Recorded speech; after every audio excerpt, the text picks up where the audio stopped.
Hello everyone, so this is SS 600 using work of another auditor for CA final audit, and CA inter students can also refer it to an extent.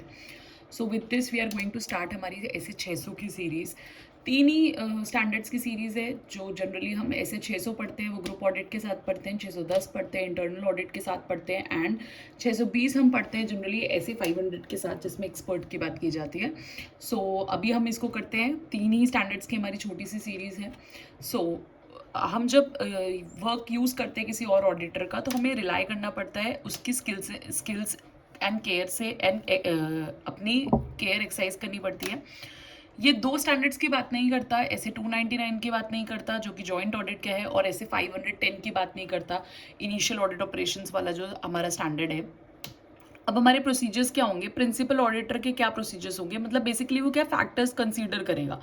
Coordination देखेगा planning stage पे, inform करो inter component transactions है, कोई special consideration areas है, और completion of audit, और significant accounting reporting auditing requirements देखेगा। Other procedures में हम देखेंगे ऑडिटर के VFPS, right to visit component visit कर सकता है, कंसीडर कर सकता है सिग्निफिकेंट फाइंडिंग्स। प्रोफेशनल कॉम्पिटेंस देखेगा अदर ऑडिटर की, अदर देन अगर मेंबर ऑफ ICI है तो प्रोफेशनल कॉम्पिटेंस नहीं देखना है। रिटर्न समरी ऑफ प्रोसीजर्स देखेगा, ठीक है। एक्सेप्टेंस कैसे होगा प्रिंसिपल ऑडिटर का, principal auditor knowledge of business component होना चाहिए, risk of material misstatement in financial information of component होना चाहिए, materiality of portion of financial info देखना है प्रिंसिपल ऑडिटर ऑडिट कर रहा है कि नहीं, और कोई एडिशनल प्रोसीजर्स है फॉर कंपोनेंट्स, प्रिंसिपल ऑडिटर है सिग्निफिकेंट पार्टिसिपेशन जिसमें। और डिवीजन ऑफ रिस्पॉन्सिबिलिटीज कैसे करेंगे, प्रिंसिपल ऑडिटर रिस्पॉन्सिबल नहीं होगा अनटिल अनलेस कोई सस्पिशन आता है, इस पे क्वेश्चन बन सकता है, सस्पिशन की सिचुएशन है तो होगा। Opinion relying on report, principal auditor clearly बता देगा उसकी डिवीजन ऑफ रिस्पॉन्सिबिलिटीज, अगर कोई ऐसा ओपिनियन है जो रिपोर्ट पे रिलाई कर रहा है, और कोई मटेरियल डिस्क्रिपेंसी है तो नॉलेज ऑफ अदर ऑडिटर में होना चाहिए, अदर ऑडिटर की नॉलेज में होना चाहिए। Okay, then about documentation. Documentation हम क्या क्या लेंगे, हम कंपोनेंट से डॉक्यूमेंट करवाएंगे ऑडिटेड बाय अदर ऑडिटर जो है, प्रोसीजर्स क्या परफॉर्म हुए थे, कंक्लूजन्स क्या निकले थे, result of discussion with other auditor and return summary of procedures क्या है। अदर ऑडिटर ने अगर मॉडिफाइड ओपिनियन दिया है तो प्रिंसिपल ऑडिटर ने उस क्वालिफिकेशन को कैसे डील किया है।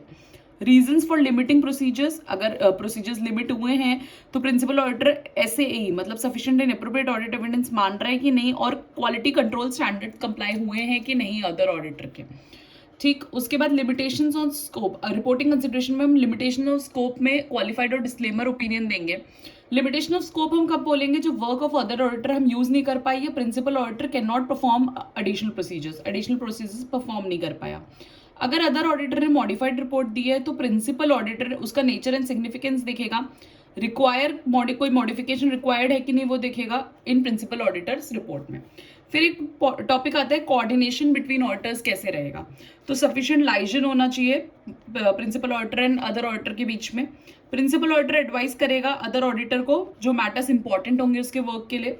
अदर ऑडिटर जो है कोऑर्डिनेट करेगा प्रिंसिपल ऑडिटर के साथ। प्रिंसिपल ऑडिटर रिक्वायर करेगा अदर ऑडिटर उसका एक डिटेल्ड क्वेश्चनेयर फिल करके दे, और अदर ऑडिटर को उस क्वेश्चनेयर को रिस्पॉन्सिबली टाइमली बेसिस पे सबमिट करना है, रिस्पॉन्ड करना है।